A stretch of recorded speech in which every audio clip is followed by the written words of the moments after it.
ये वीडियो देखने का जो फैसला लिया है सच में बहुत ही महत्वपूर्ण अनमोल फैसला लिया है। ज़िंदगी का एक बहुत ही महत्वपूर्ण जानकारी आपको मिलने जा रहा है, क्योंकि आज मैं आप लोगों को एक दिव्य शक्तियों से भरा हुआ लता करंज के पौधे से परिचित कराने जा रहा हूँ। इस लता करंज के बारे में शास्त्रों ने बहुत सारे ऐसे प्रयोग बताए हैं। इस लता करंज के साथ इतनी शक्तियाँ जुड़ी हुई है कि आप इसका प्रयोग करके बहुत ही आसानी से कोई भी इसका प्रयोग करके अपना जीवन सुखमय और सुखी बना सकता है। दोस्तों, तो आप लास्ट तक वीडियो में बने रहें। आज मैं आप लोगों को इसके अलौकिक शक्तियों को बताने वाला हूं और इसके अचूक और आसान टोटके बताने वाला हूं। साथ ही आप लोगों को इसके बलवर्धक और शक्तिवर्धक प्रयोग भी बताने वाला हूं। तो दोस्तों, अगर वीडियो की जानकारी अच्छी लगे तो लाइक ज़रूर कीजिएगा। अगर आपको इस वीडियो को पूरा देखने का समय है तभी आप इस वीडियो को देखें, अन्यथा छोड़ के अभी चले जाएं। बाद में जब समय हो तभी इस वीडियो को पूरा देखें। दोस्तों, यह लता करंज दिव्य वनस्पति है। यह पूरे भारतवर्ष में सर्वत्र पाया जाता है। कहीं न कहीं आपने इसको कभी न कभी देखे ही होंगे, तो इस लता करंज को पहचानते होंगे। दोस्तों, इसके लता करंज के बहुत सारे नाम हैं। जैसे इसको रक्त करंज भी बोला जाता है और हमारे छत्तीसगढ़ी भाषा में इसको गोटारन बोला जाता है। और इसका वैज्ञानिक नाम है दोस्तों पोगोमिया ग्लोबरा। पोगोमिया ग्लोबरा इसका वैज्ञानिक नाम है। और दोस्तों, यह लता करंज चरपरी, तीक्ष्ण, उष्णवीर्य और योनि के हर प्रकार के दोष को दूर करने वाला होता है तथा सफ़ेद दाग कोण को मिटाने वाला होता है। उदर के जो बात होता है, गुल्म होता है, वायु गोला होता है, उसको ख़त्म करने वाला होता है। बवासीर, कृमि और कफ को नाश करने वाला होता है। करंज के पत्ते जो है मल का भेदक करने वाले होते हैं। मतलब आप करंज के पत्ते का रस यदि पी लेते हो तो आपकी जो मल में टाइटनेस होती है, जो मल टाइट निकलता है, वह पूरी तरह से ढीला हो जाता है और पेट साफ हो जाता है। इस तरह से इसके पत्ते जो है मल भेदक होते हैं। यह हल्का होता है, कफ, वात, बवासीर और कोढ़ को नाश करने वाला होता है। तो इस तरह से इसके गुणधर्म है दोस्तों इस लता करंज के। और मैं आप लोगों को आगे शक्तिवर्धक प्रयोग बताने जा रहा हूँ। यह संक्षेप में इसकी जानकारी है। तो दोस्तों, आपने आते जाते कहीं न कहीं लता करंज देखा होगा, तो आप गौर कीजिएगा लता करंज की जो उत्तर की तरफ जिस लता करंज की शाखाएं झुकी होगी या फिर उत्तर की तरफ फैली होंगी, उस लता करंज की जड़ को आप खोद करके उसका पाउडर करके यदि आप उस पाउडर को एक एक चम्मच की मात्रा में प्रतिदिन दूध के साथ या मिश्री के साथ खाते हो तो निश्चित रूप से आपकी शक्तिवर्धक प्रयोग है, आपके लिए एक बलवर्धक प्रयोग है। ऐसा करने पर आपके शरीर में बल वीर्य की कभी किसी भी प्रकार की कोई कमी नहीं होगी। आप एक हष्ट पुष्ट बलिष्ठ इंसान बन करके पूरे ज़िंदगी भर जीवन यापन करते रहोगे। तो इस तरह से जो उत्तर दिशा की ओर फैली रहती है लता करंज की शाखाएं, उस शाखाएं वाली लता करंज की जड़ को खोद करके पाउडर बना करके दूध या मिश्री के साथ लगातार प्रयोग करें। जितने दिन चाहें उतने दिन प्रयोग करें। यह बहुत ही शक्तिवर्धक प्रयोग है। ऐसा करने पर आपके समस्त रोग का नाश हो जाता है और बल वीर्य की शुद्धि होकर एक नए रक्त का निर्माण होकर एक नए बल वीर्य की, ओज की, तेज की पैदा होकर के आपको एक हष्ट पुष्ट बलिष्ठ बनाने में यह मदद करता है। तो आप ज़रूर इस तरह से लता करंज आपको उत्तर दिशा की ओर शाखाएं वाली पौधा मिले तो उस पौधे की जड़ को उखाड़ करके पाउडर बना करके अवश्य प्रयोग कीजिए और अपने सभी परिवारजनों को इसका प्रयोग करने के लिए ज़रूर बोलें। तो दोस्तों, ये रहा उत्तर दिशा की ओर फैली हुई लता करंज की शाखाएं वाली जड़ का प्रयोग। अब मैं आप लोगों को दक्षिण दिशा की ओर फैली हुई लता करंज की शाखाएं वाली जड़ का प्रयोग बता रहा हूं। तो अगर आपको कभी ऐसा पौधा मिले लता करंज का जिसकी शाखाएं दक्षिण की ओर मुड़ी हो, दक्षिण की ओर फैली हो, उस लता करंज की जड़ को यदि आप खोद करके उखाड़ करके लाते हो, कोई भी लता करंज की जड़ को खोदोगे तो पूरी तरह से मत खोदना, आधा जड़ निकालना, आधा जड़ छोड़ देना, क्योंकि पूरी निकाल दोगे तो वह पौधा ही ख़त्म हो जाएगा और आपको पाप लगेगा। तो इस तरह से कभी मत करना। और जब भी पौधे की जड़ को खोदना उससे सबसे पहले नमन कर लेना। नमन करने के बाद ही उसे खुदाई करना उसकी जड़ को। तो दक्षिण की तरफ जो पौधा मुड़ी हुई होगी, जिसकी शाखाएं जिस पौधे की मुड़ी हुई होंगी दक्षिण दिशा की ओर, उस पौधे की जड़ को खोद करके निकाल करके लाना और मंगलवार के दिन लाना। इस काम को आप मंगलवार के कीजिए और मंगलवार को सुबह को लाइएगा। याद रखिए इस बात को भी, जब मंगलवार के दिन सुबह हो, मतलब आज मंगलवार का सुबह का दिन है, तो आज आपको सुबह जाना है और सुबह उस काम को कर लेना है और उसको ला करके उसके जो जड़ है उसको पूरी तरह से पेस्ट बना करके, कूट पीस करके, पाउडर करके आप उसे हनुमान जी का प्रतिमा बनाइए। हनुमान जी का प्रतिमा अगर ना बने कोई बात नहीं है, कोई भी रूप दे दीजिए, लेकिन उसमें आप हनुमान जी लिख दीजिए। और हनुमान जी लिखने के बाद उसको पूरी तरह से सिंदूर से लेपन कीजिए, सिंदूर का लेप कीजिए पूरी तरह से। छोटा सा भी प्रतिमा बनाए तो भी अच्छी बात है, जितना बन जाए उतना बना लीजिए अपने हिसाब से, जितना जड़ होगा उतना ही तो बनेगा, तो उतने ही बना लीजिए उसका प्रतिमा हनुमान जी का। और सिंदूर से पूरी तरह से लेपन कर दीजिए पूरी तरह से। और सिंदूर से लेपन करने के बाद आप उसे, मैं एक मंत्र दे रहा हूँ डिस्क्रिप्शन में, उस मंत्र को पढ़ते हुए आपके घर के जो प्रवेश द्वार होता है उस प्रवेश द्वार में गड्ढे खोद करके उस गड्ढे में डाल दीजिए मंत्र का जाप करते हुए। और यह काम आपको शाम के टाइम करना होगा। तो शाम के टाइम इस तरह से इस मंत्र का जाप करते हुए उस मूर्ति को वहाँ पे गाड़ दीजिए। और गाड़ने के बाद बस आपको कुछ नहीं करना है, उसको ऐसे ही लगा रहने दे, गड़ा रहने दे। इतना होने के बाद दोस्तों आपके घर में जितनी भी नकारात्मक शक्तियाँ होगी वह पूरी तरह से बाहर निकल जाएगी और बाहर की बुरी शक्तियों का कभी प्रवेश नहीं होगा। भूत प्रेत पिशाच जितने भी बुरी आत्माएं होंगी वह पूरी तरह से भाग जाएंगी घर से, और बाहर की जितने भी शैतानी आत्माएं होंगी वह कभी आपके घर में प्रवेश नहीं कर पाएंगी। और इस तरह से हनुमान जी की प्रतिमा स्थापित करने के बाद दोस्तों, इस लता करंज की जड़ वाली हनुमान जी की प्रतिमा स्थापित करने के बाद आपके घर में चारों तरफ से तरक्की के रास्ते खुल जाएंगे और चारों तरफ से धन वैभव इकट्ठा होने लगेगा।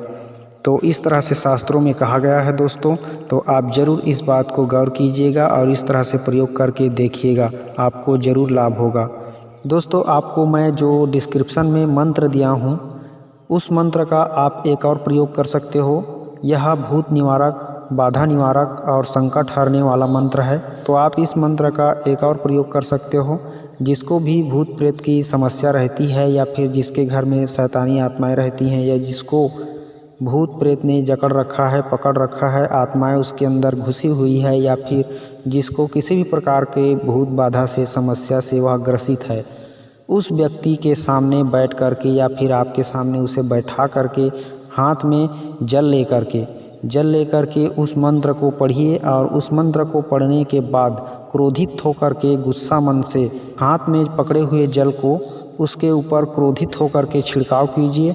और छिड़काव करने के बाद दोस्तों इस लता करंज की जो पत्तियां होती है उस पत्तियों से आप उसके शरीर को 11 बार उतारिए, चढ़ाइए, मतलब 11 बार उतारिए उसके शरीर से इस लता करंज की पत्तियों को, और उस पत्तियों को आग में झोंक दीजिए। इस तरह से अगर आग में झोंक देते हो तो उसके शरीर से पूरी तरह से वह आत्माएं निकल जाएगी और वह भूत प्रेत पिशाच से मुक्त हो जाएगा। तो यह बहुत ही अचूक प्रयोग है दोस्तों, इसकी शास्त्रों ने बहुत प्रशंसा की हुई है और यह आजमाया हुआ प्रयोग है। हमारे आसपास के जो साधु सन्यासी लोग हैं इस प्रयोग को अनेकों बार करके देख चुके हैं। तो आप भी इस मंत्र का प्रयोग, शक्तिशाली प्रयोग करके देख सकते हो और किसी भी बैगा ओझा की ज़रूरत आपको नहीं पड़ेगी, मेरा दावा है, क्योंकि यह आजमाया हुआ प्रयोग है।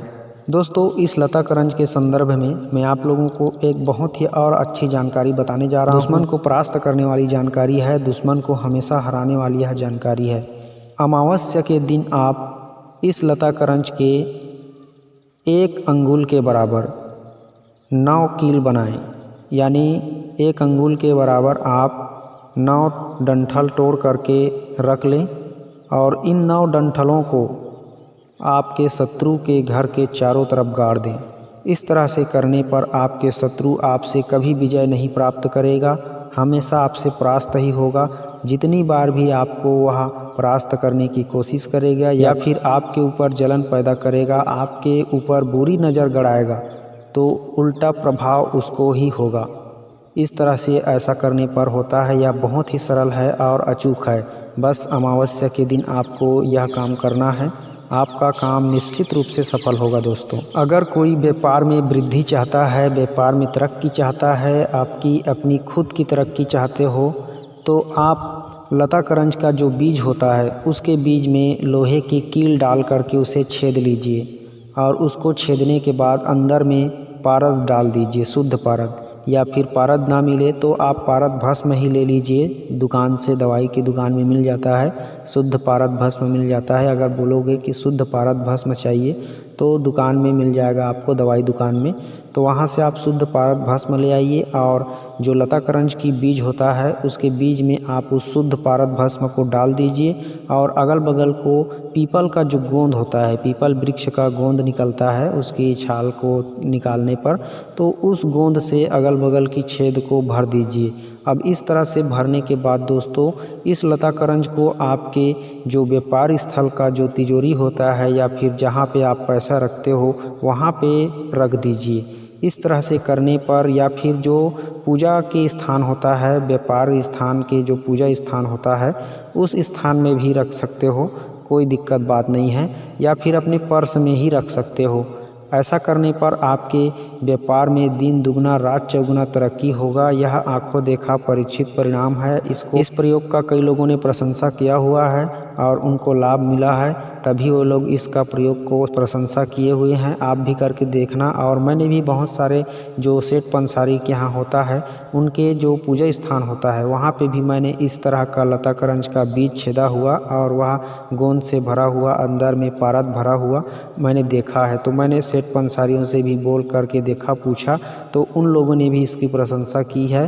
तो आप भी इसका अवश्य प्रयोग कीजिए। अगर आप जानते हैं इसके बारे में तो अच्छी बात है, नहीं जानते हैं तो आज से स्टार्ट कर दीजिए, आपकी तरक्की चालू हो जाएगी। और दोस्तों इस लताकरंज की एक और बहुत ही महत्वपूर्ण जानकारी मैं आपको बता रहा हूँ।